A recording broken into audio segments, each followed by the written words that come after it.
say a prayer for me, 'cause I'm so far gone that I cannot see.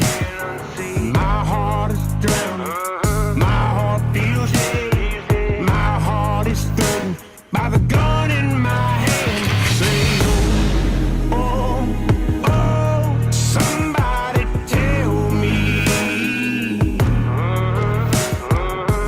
to slow down, 'cause this perfect feels right. The outlaw in the mirror that tells me no lie. Praying, oh, oh, oh, I don't wanna go. Oh, listen to me pray now. Oh, oh, oh, I don't wanna go. No, no, please, Lord, give me a sign, 'cause I've been down on my luck and I don't know why. One minute I'm up, the next one I'm down, the third one I fall, and I fall to the ground.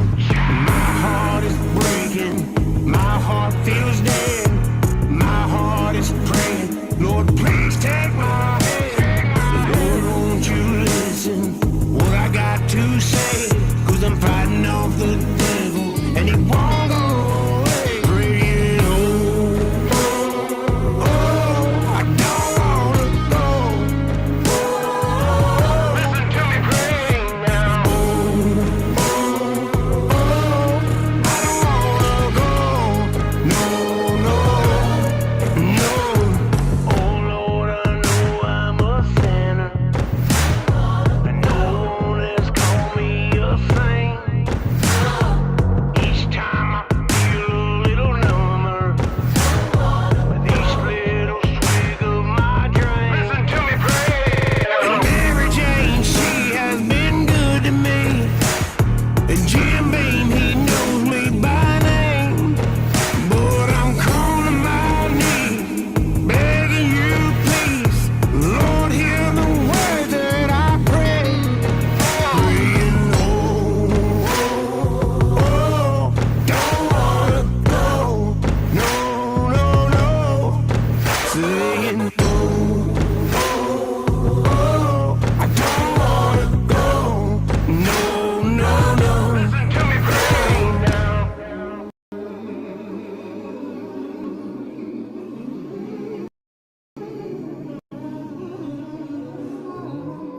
What up, guys? What up? It is your boy JC. On today's live stream, we are gonna be breaking down.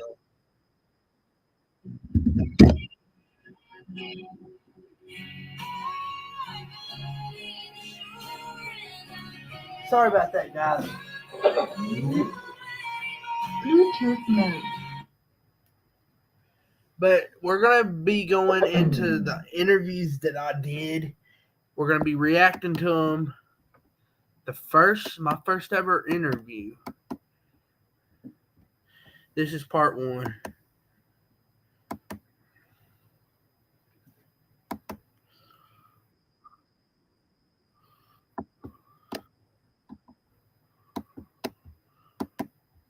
I'm gonna be talking about like what I could do different, what I could have done different.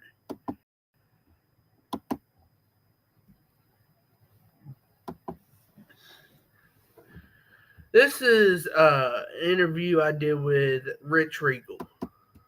Nope, you're good. Go ahead and hit it live. Play it for a little bit. Let's get it. We're live. What up, YouTube? We here with Mr. Rich Regal. Hi there. How you doing today, brother? Good. What about you? Doing pretty good. Got a lot of work done. Got a lot of work still to do, but got a lot of work done. Yeah. Well, I know I said this before, but I just want to thank you for coming up here and letting me interview you. Hey, thanks for having me, brother. Anytime. Go ahead. Have at it. Any question you want to ask? Let's see what the first question. I never forgot. Let's see what the first question is that I asked him. What up, B. Millie?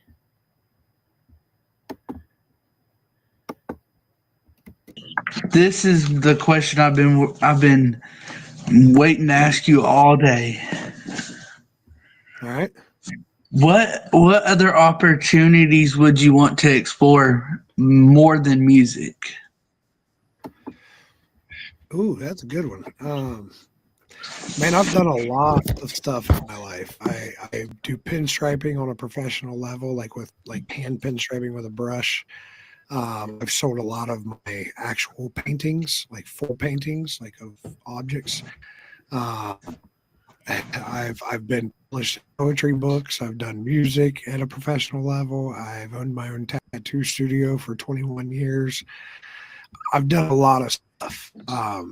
I can't really say of anything that I definitely want to do, but at the same time, I would want to do everything.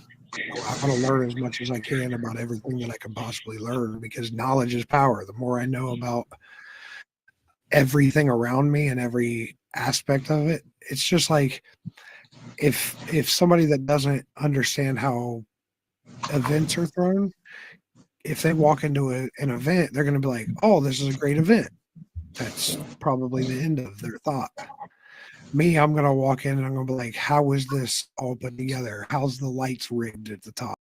What kind of sound system do they have? Do they have a host? Do they have this? Do they, I'm going to look at things in a different light because I've went and I've learned that. Just like years and years ago, before music orders, I laid block basements out of block, like physically went out and laid block for almost 9 years.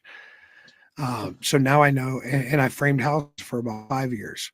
So I know how to build a house. I've literally built multiple houses with my own hands. So I've learned these things and I've learned how things work.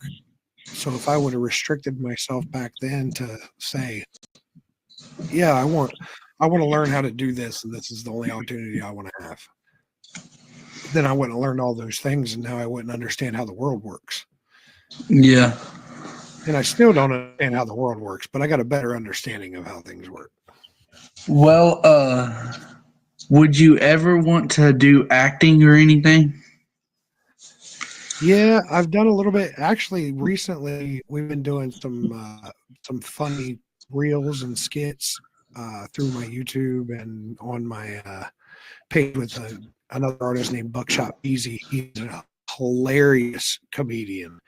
And he's a good friend of mine, and I manage him and his country rap group.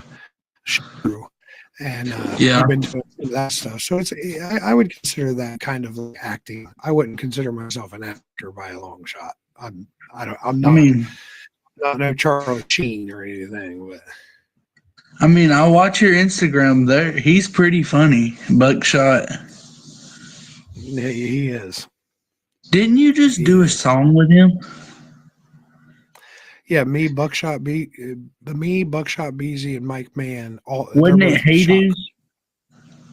No, I did Hey Dude with City Chief a couple years ago. Oh yeah, I went in Bloodhounds Live the other day, and he was talking about. He said I should mention something about the song Hey Dude. Yeah, that was a big one for us. Hey Dude, the shoe company picked it up and used it for their TikTok promo for the whole summer that year, and it got millions and millions of eyes on it. So that was pretty cool. And me and City Chief both wore Hey Dudes every day at that time. So I'm told. I totally just added more questions in here. I ain't even got to any of the questions I was going to ask you. But now I'm curious, how did Hey Dudes come about? How did that song come about?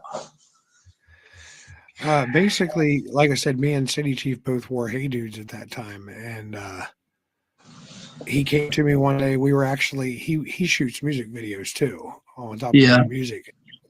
And I was actually acting in a music video that day for the Terry Douglas band. And we got to talking. He was, hey man, I got this beat and I got this crunk hook that's like a really like rap hook, but it's about Hey Dudes. And Hey Dudes aren't known for being like crunk in the club rapper type people wearing them. So it was kind of ironic to do it. And he was like, "You want to do it, man? It'd be pretty cool." And we did it, and it came out really good. We were like, "We really like this." So I believe he submitted it to Hey Dude and just kept messaging them and messaging them and messaging them until they answered, basically, and kept putting the song in there and kept tagging them. All of us kept tagging them, and it got their attention, and they hit us up, and they were like, "Hey, we'd love to use that for this." And we worked out a very generous deal. So shout out to Hey Dude for taking care of us on that. And we got to keep the rights to the song. So we didn't sell the whole song. We just sold the rights to it for a certain amount of time. And it was pretty cool. It was a good experience. Okay, now I'm going to ask you one of the questions I had planned for the live. How did you get, what got you into music? It's a long one. Obviously, I said I've owned my own tattoo studio for 21 years. Yeah. I used to be a promoter for MMA, like cage fighting, and that was 20 years ago. And I realized, man, it'd be really cool if that downtime in between, after halfway, like a halftime type deal. What if we brought a DJ in, and then that worked? And then I was like, what if we brought in some live rappers? And I brought in a couple live rappers, and that worked even better. And I started throwing these shows, and then I actually started throwing what they call metalcore shows. They're like really super heavy metal. First friends of mine, and that progressed into me DJing on Friday and Saturday nights at the local bar. And then I was like, well, I can bring in a couple of performers here and some performers there. After about a year of doing that, I ran into a group called FHSP. It was Fuck Haters Stack Paper. And I landed these guys. I didn't know what I was doing. I was just business side of it. And we ended up doing a song together, and we pressed it up on a whole bunch of CDs. That's when CDs were really big. We went over to the fairgrounds one year and passed out like 1,000 CDs and shot a video to it, and the video went viral. And that's when I was like, well, I guess I'm a rapper now. It was never planned. It just happened. I added this one in when we were talking before we went live. It's actually when you told me to ask you on the live, what got Winning Wednesday started? Yeah, I wouldn't answer you. I told you to ask me on the live. That way everybody can get the answer all together. Winning Wednesday started actually about a year and a half ago, about a year and a half, somewhere around in there. And I was just doing it on my Facebook every Wednesday night. I would go live, and we would give away a bunch of stuff. Like, it would be a lot of stuff. Larry Dale Reed would come on every now and then. A bunch of different people would come on, and we'd just give away merchandise to people. Yeah. And I would, kind of briefly talk to people and bring people that I respected that I thought were winning. So, and then I stopped doing it for quite a while because I was just so busy. I'm still just as busy, but I found how to navigate that into my time. But I wanted to take this segment because I seen Country Rap Shit podcast, Chop Easy's podcast. That I felt like they were doing great things for the genre. They were getting good, unbiased material out there. And I was like, hey, what if we slow it down on a Wednesday, like in the middle of the week? We slow it down. I take an hour and do a Winning Wednesday segment to where I highlight and sit down and do an interview just like this, and be able to peel back those layers and find out who these people are and how did they get to the point where they're winning. So that's how it came about. I never knew that was the meaning of it. I never even thought of it that way. What you just said. Yep. This is another question. Who inspired you to get into the music? Like as far as like when I was younger, or like who actually talked me into becoming a musician? Like, who talked you into becoming a musician? The Me. guy, mainly Zachariah Kane. I've got a few songs with him on my YouTube. He was the one that finally talked me into doing it, like at a professional level.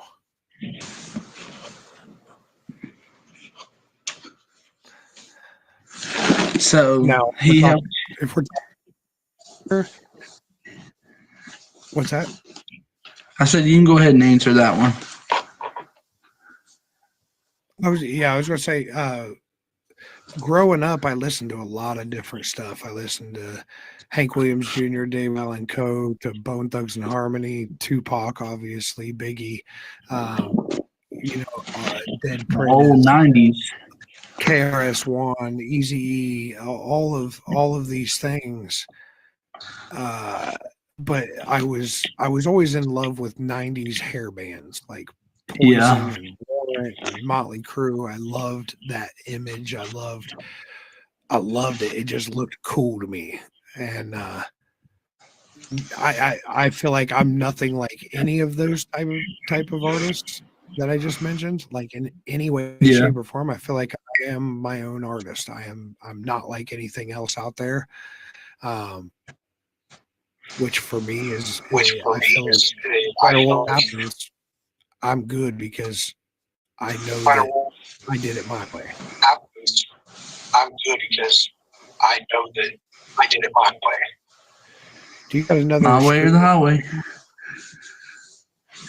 Do you guys know that? What? Every time I talk, it echoes back to me. What'd you say? You got like another phone on or something? Oh, I don't hear that. Do you got like another phone on or something? No.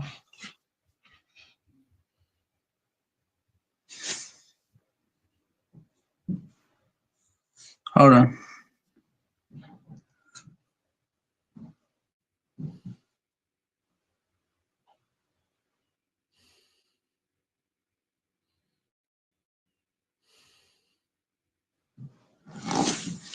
What about now? Does it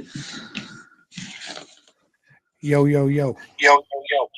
does it do it now?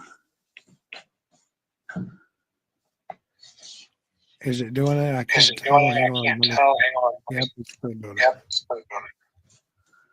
Oh, well, I don't know. I ain't got no other phone or anything on. I don't know. Oh, no. Now my mind just went blank. What artist would you want to collab with that you have not collabed with yet?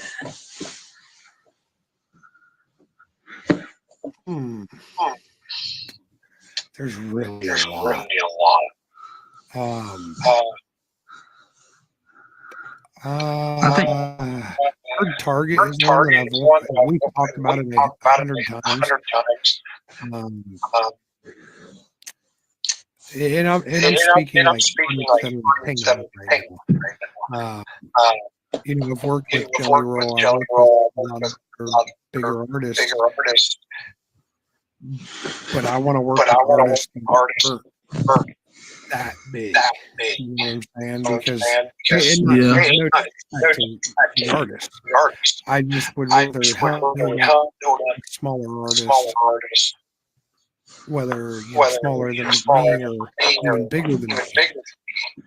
Target would definitely be quite bigger than me, but he's not big mainstream. And I love his talent. That's just one. I mean, there's so many. And Justin Thompson, I haven't gotten a song. I don't do publishing list. Yeah. Called My Videos. If you go to the My Videos playlist, that's most of my music videos. Not all of them are on there. There's about 10 of them that aren't on there. Other channels or something. So Big Murph, me, like I said, I know I know him because of, like he said in the live the other day, my uncle does his deer heads for him. Yeah. Like skull mounts them. Have you ever been out there where Big Murph is? No, I've never been out there yet. Yet. Yep, it's never been a time where I'm in his area and where he has. We're both so busy. Like, that's the thing that a lot of people don't understand is a lot of these artists that we work with, we're all moving in different directions at all times. Yeah. Because we're all working towards goals. We got different paths.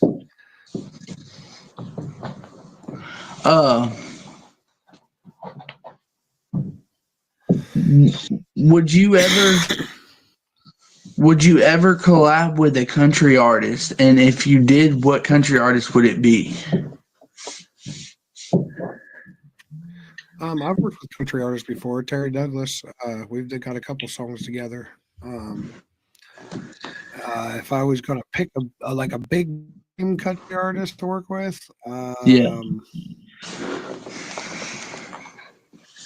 man, I mean the he would be Garth Brooks. Like, Garth Brooks is like, he's the legend. That dude, he made country music popular, like super popular. Yep. Him and George Strait. A lot of people would disagree with me on that, and there's other goats. There's other greats that I love. Alan Jackson. I mean, like you say, Jane Allen Coe, Waylon Jennings, Willie. Chris Christopherson. There's so many greats. But for my lifetime, it was Garth Brooks. I know this is getting kind of like personal, but like where you live, do you have a lot of farmland and stuff? Yeah. I mean, I live in southeastern Ohio, so we're right on the edge. You go 2 hours southeast of here, and you're starting to get into the mountains. But where we're at, we still have a lot of flat land, so there's everywhere. It's far everywhere around us. I live in the middle of nowhere, so we're pretty good. Not too far to where we're away from civilization, but definitely far enough out to where the alone out here. And my sister-in-law just right up the road here, my sister-in-law, father-in-law and stuff, they own an exotic petting zoo with like camels, kangaroos, monkeys, swimming with otters, sloths. I mean, anything you can think of, any kind of exotic animal like that they have on the farm. Hey, my grandma, she has a camel and everything. I hear that camel's famous. Ask anybody out here and they'll tell you whose camel it is. Heck yeah. Yeah, the buffalo used to always get out up there, and I'd have people that would be driving through the country, and I'd see on their Facebook, they'd be like, I just seen a buffalo out by so-and-so road, and they're like, oh, that was a Tonka. He must have got out again.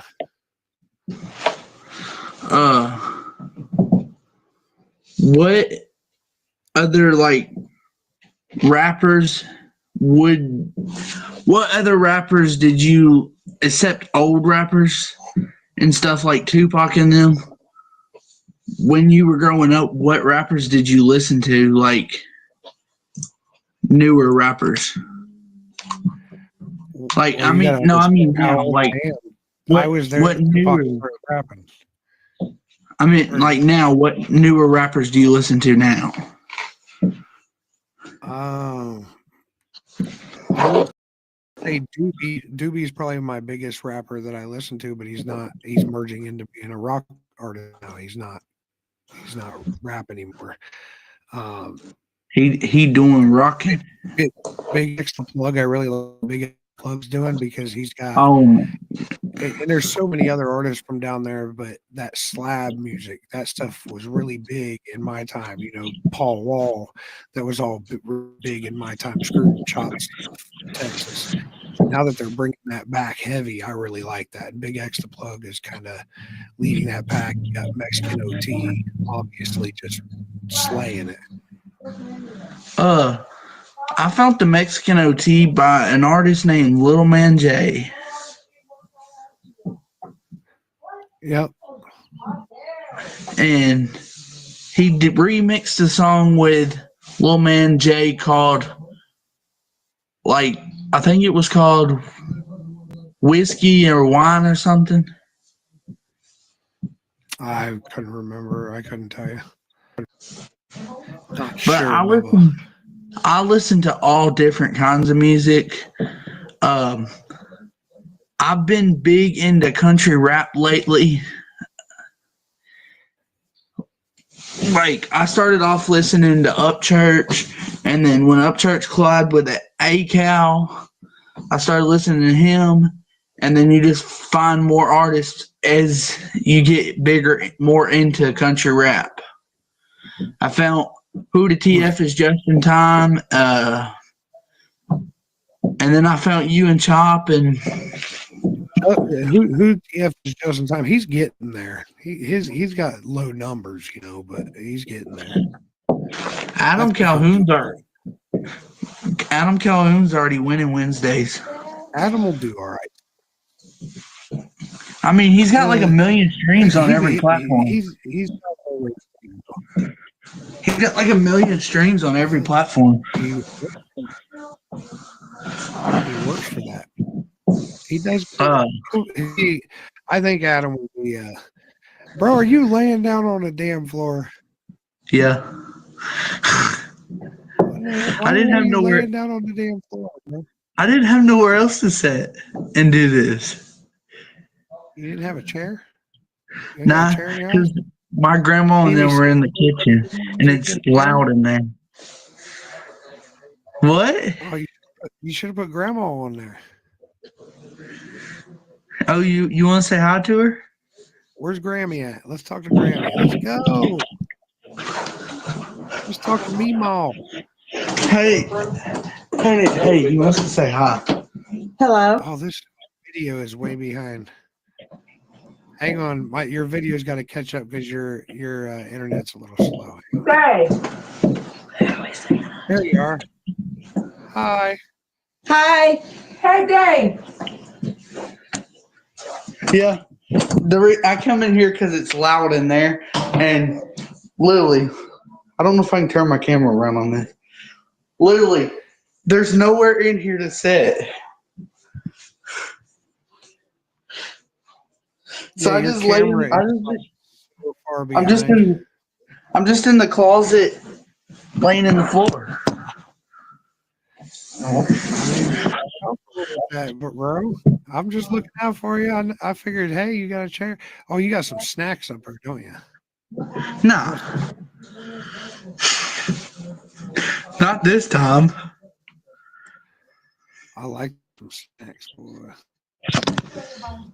Who doesn't? We only got a couple more minutes left. You got any important questions that you feel like the people need to know or you want to know about me? Anything else? No, not really. I want you to get all the questions, all of them in, so you get as much content. Now, you know how to clip these videos, right? Yeah. You got to clip it down and take the different segments, and then you can post them to your YouTube, and that'll help you get views on that. Yeah. I'll probably some of those, send them to me. I'll do some little edits and try to get, some stuff put out there for you to hopefully get some people to follow. I think Rosie's going to follow you now. Rosie, did you click subscribe? You better click subscribe. Double D, if you happen to pop back on here, you better click subscribe. Bentley, I think We got 2 viewers. There you go. That's 2 of them. I actually got more people in here than I thought we would today. Thanks, Rosie.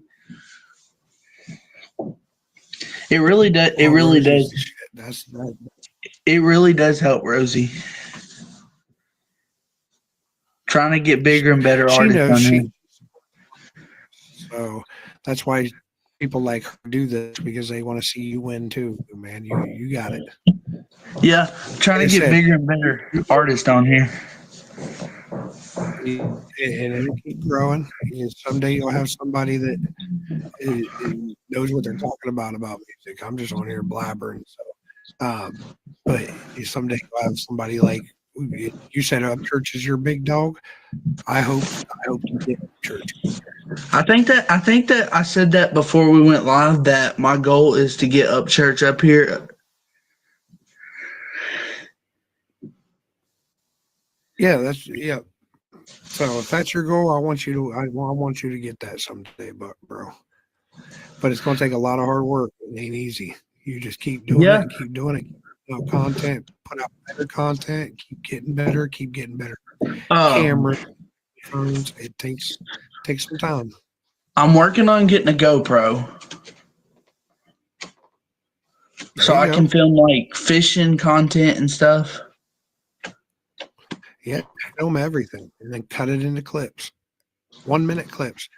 For TikTok, you want anything over a minute. You want like 1 minute and 3 seconds, so it'll register.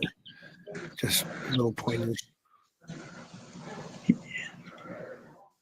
But yeah, anything that you can film that could seem interesting to somebody or may not seem interesting to you, but somebody else, like fishing. Yeah. A lot of people like seeing fishing. Make it interesting. I mean, I don't. The wall time and get a clip of that. I thought about taking my phone and just taping it to my head, like instead of getting a GoPro, taking the phone and taping it to my head and filming. Well, then you're going to have a bunch of people looking at you like, what in the hell is he doing? Is he on drugs? Yeah. I guess that's it. That's it. That's all. That's all you got for me. Rosie, any questions for me? Let's see for whoever else is on here. Do you know who Colby Myers is? Colby Myers. Yeah, I believe so. He's a YouTuber. Okay. Me and him talk a lot, and he's been giving me some pointers on what to post and what not to post. I've supported him since I've met him. Me and him had some beef, but it was because of a guy named Dag Burn. Yeah, I don't really know Dag Burn, so I know who he is. I've seen him on the podcast and stuff a little bit here. But we had some beef because of him, because he was making up stuff saying that Colby said something else. But me and Colby's been on the phone multiple times talking. He's been helping me out through all this. Good. That's what it should be. Everybody's got to help each other at some point. We don't have to, but it's nice to. I didn't really have people in the beginning helping me, or at least I didn't feel like I didn't have people there. I just didn't realize they were helping me. Yeah. They were helping me. And some of them were helping me by staying out of my life. You know, it's not always just them actually doing something for you. Sometimes it's best if some people get involved with what you're doing. Regardless, you got this. You got this. I want to ask you one more question. I thought about this at the beginning of the live and then forgot it. Do you, like, when you record your music, do you listen to your own music, like, once it's out? I do more now than I used to. I used to hate listening to my own music because you got to think, when we write and record a song, sometimes we might play that and have it 6 months before you ever hear it. So we've been listening for 6 months. It's already wore out our head. So a lot of times we don't. But here the last few years, I have listened to my own music more, but it's more on, like, when I'm in my car by myself, I don't listen to my own music unless I'm trying to learn a new song, or if I'm checking the mix and masters on songs, I'll listen to it over and over again. But just to listen to it because I like to listen to my music.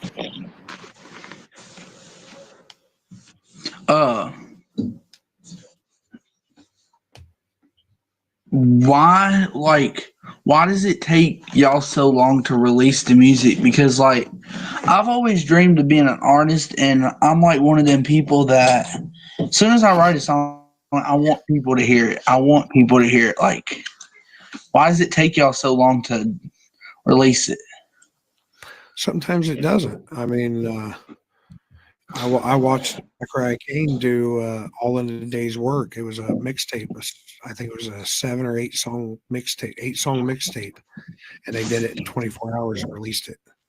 So I mean, Dang. some of us, and I've released songs within 24 to 48 hours too. But for the most part, you have to have a rollout, which is a method of promoting the single, getting people to go and pre-save it. You know, if we're just cold dropping it, there's no anticipation. Nobody's looking forward to it, and it just happens, and then it's like, oh, then it's just dead in the water. Well, Tom McDonald released the song within an hour. The second Trump assassination, he released a song called "You Missed" within 24 hours. Yeah, hey, and that's what I'm saying. A lot of us artists do, like, especially like diss tracks. A lot of times you'll see diss tracks come back within 24 hours. Let's not talk about diss tracks. But for the most part, when releasing singles, there's a rollout. Just like when a movie comes out, movie doesn't just pop up. No, they do advertisements. Like, they show trailers of the movie. They're like, hey, look at this. This is going to release on this day. Well, it builds up that anticipation. It gets people's attention. Yeah, trailers nowadays ain't what they used. The trailers nowadays ain't what they used to be. I don't watch much TV. So like some videos, some of the trailers nowadays, like they'll put a scene in there that ain't even in the movie. Oh, that's trash. And doing that. See, I'm a big movie guy too. Heck yeah, I don't watch TV. I don't really watch TV or movies much. If I do it, whatever. With the boss, a big dog. Every prayer body hit the book to set it off. I don't even want to smoke. That's the old me. That's a 50-50 shot that we go take it to the street. Now you dealing with the boss. So the whole pimpin' get some AKs. But lots of ammo we can shoot across range. 100 acres right there for me and babe. With the same Chevrolet I drive it down. Dear Lord, I need a 2-lane. Keep the gold streets, super fast car, gas both feet. A couple day ones that really know me. But while I'm down here on Achilles Beach, dear Lord, let's go. I can take some cash, I don't need the fame, no. Praise the Most High, yeah, I spit that flame, no. Used to be good and that's prayers in the brain, bro. I love my Chevy, but Lord, I like the Range Rover. Time to tilt the halo back. Head bobbing to the beat, chain swing to the track. See, mama made me like this, and I appreciate that. Hey, you know I love the Lord, but I ain't preaching like that. Baby, I'm a boss, a big dog. Every prayer body hit the booth to set it off. I don't even want to smoke. That's the old me. That's a 50-50 shot that we go take it to the street. Now you dealing with the boss, a big dog. Every prayer body hit the booth to set it off. I don't even want to smoke. That's the old me. That's a 50-50 shot that we go take it to the street. Now you dealing with the boss. With a boss, baby, me welcome to the sticks. Had them hollering head raw, back before they first dip. And it don't mean spit to some lames in this game, but your mama and your papas know the big dog name. Your boy Smoke still cooking on the track. Been blessed by the best, cause Jesus got my back. Yeah, I used to step shy, now God got me strapped with that Bible on my side, holy water in my glass. Come on now, if I led you astray, please forgive me, kinfolk, for my ignorant ways. Baptized in the blood, so I pray every day. Show mercy on my soul. Oh, Smoke had to change.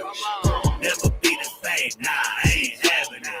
I'm a new man. Y'all can't stand it. This was God's plan. He just doing rebranding. Give him all your glory. Let me see you raise your hands then. For God hath not given us the spirit of fear. Let me see you raise your hands. But of power and of love and of sound mind. Give him all your glory. Let me see you raise your hands. Baby, I'm a boss, a big dog. Every prayer body hit the book to set it off. I don't even want to smoke. That's the old me. That's a 50-50 shot that we gon' take it to the street. Now you dealing with the boss, a big dog. Every prayer body hit the book to set it off. I don't even want to smoke. That's the old me. That's a 50-50 shot that we gon' take it to the street. Now you dealing with the boss.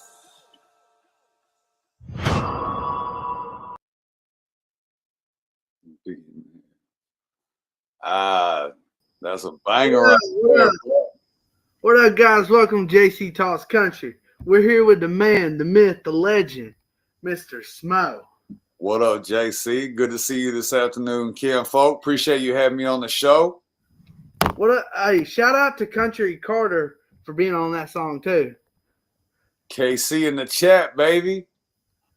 That's one of my little brothers, you know what I'm saying? One of the up and comings, one of the lookout, ready or not, here he comes. I need to get him on here next. That's easy, bro. It's already done. It just happened. Well, you ready to get into some questions? Yeah, man. I'm interested to know what a 17-year-old would want to ask a 49-year-old man who is a platinum artist that has done everything under the sun. I'm so curious. Bro, I'm going to be honest. A buddy of mine came up with like 2 of these questions. That's good. That man, you know what? You know what we like? Actually, my buddy is actually right here. What's his name? B Mill? Yeah. You know what I got to say about B Mill? What? He got good media experience. That's what you do. You ask your homeboys, hey, you got a couple of questions? I asked him, I said, hey, he said I got to come up with some original questions. I'm That's like, what I'm saying. I could already tell. I've been watching B Mill in the chat. I can tell he's a real one.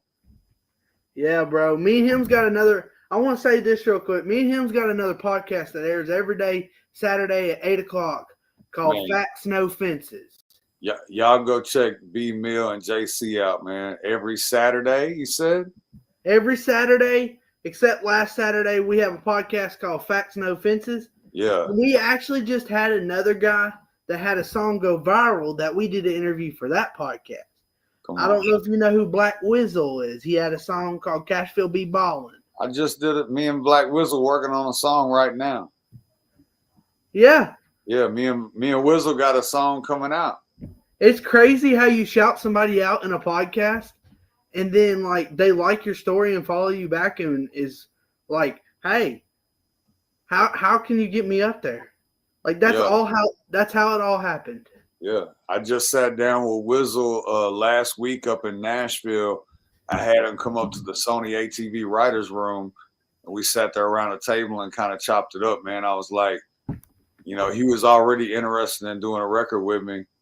And I was like, yo, I don't want to like ask you to step outside of your brand or anything, but like, and some people are cool with this and some people aren't. But I was like, you know, I'm doing music for God. So like this song can't have any cussing in it and the song gives glory to God. And he was like, I'm down for that. Come on.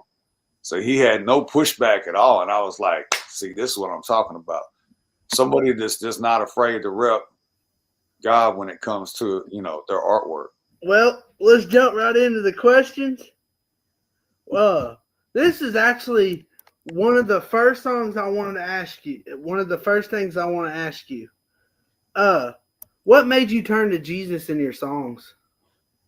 Well, you know, 10 years ago, I mean, let's back it all the way up to like when I was like 8, 9 years old, Vacation Bible School, went to church on Wednesday nights, Sunday mornings, and Sunday nights. So I stayed in church. It was like school and church. I was raised in church. My mom was the secretary at the church. And I spent a lot of time in church, and I loved Jesus as a child. And I remember going to Vacation Bible School and like really feeling that church community, godly presence around me, and it felt really good. And I wanted to get baptized, so I got baptized at Bible school, and I had a real close relationship with God until I got around probably the wrong people, the wrong influences, and you know, my relationship with God started to grow apart. And then, you know, I wound up getting into some trouble when I was like 14 years old, and I was just like real rebellious. I came up in a household of trauma when I was like 4, right between 4 and 5 years old. My older sister died in a motorcycle wreck, and so did her husband, both of them like in the same accident. And my parents took guardianship of their son, which was my nephew, and he was a few years older than me. And, you know, I never really put a lot of thought into it until I got older, and I had lost someone really close to me that I started to think about what kind of trauma my family was going through when I was a young kid, to lose a child, you know, and to not only lose a child, and my sister was older, like she was 27 when I was 4. So big age gap, which is why my nephew was 3 years older than me. But I grew up in a family that was traumatized by a family death. And then, you know, they took in my nephew, and he was older than me, and he kind of influenced me a little earlier than probably what I should have been to a lot of things, which kind of like put me down the path that I continued for a very long time. But it's not his fault, you know. It's like, you know, when trauma happens, you know, things happen, and then you just kind of roll with it. And I have no regrets. Like everything in my life, whether it was a blessing or whether it was a mistake, you know, I learned to take my mistakes, turn them into lessons. That way I don't have to live with my mistakes. I can just learn from them. So there was been a lot of growth. And in that growth, I think, you know, over the years of doing my music, I didn't really I wasn't absent from God, but I didn't put God first. Like if you go back and listen to my entire catalog, which my wife has recently done, and she's like, you've talked about God your entire career. Yeah. You just didn't have him first. You put yourself first, and then God